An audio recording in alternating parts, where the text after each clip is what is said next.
Here's the story most of us absorbed about how evolution builds something complicated. Take a camel. Random mutations happen, small, undirected changes to DNA occurring constantly, for no reason connected to what the animal needs. Most of these do nothing. Some do harm.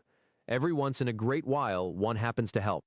If it helps, the animal carrying it tends to survive a little better, reproduce a little more, and over an enormous span of time, that small helpful change spreads through the population.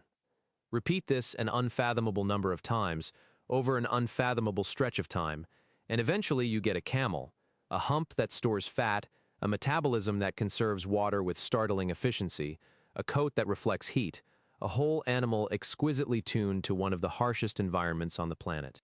But sit with that story for a second. A hump isn't one thing.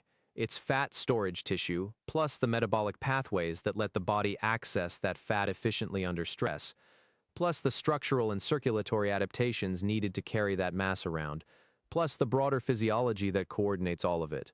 So the whole system works together. None of these pieces does anything useful on its own. Fat storage without the metabolic machinery to draw on it during a drought doesn't help you survive the drought.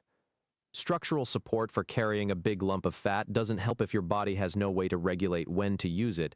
The hump only works as an integrated system. Each piece needs the others already in place before any of it is worth anything. So how do several independent random mutations, each one individually useless without the others, show up together, in the same lineage, in a way that lets natural selection even recognize the combination as valuable? Random mutation has no foresight. It can't aim toward a hump.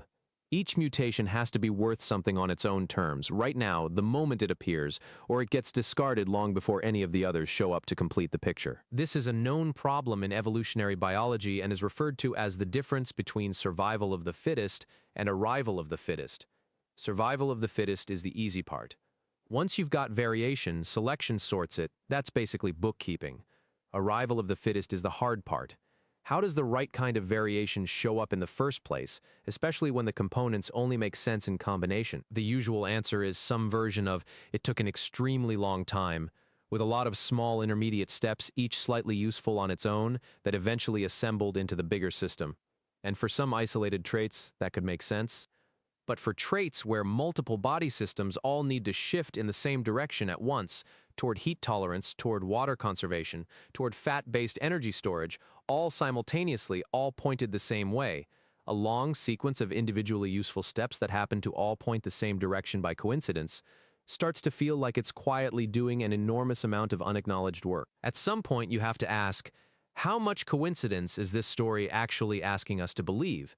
And is there a less coincidental way to get the same result? What is this? What is this?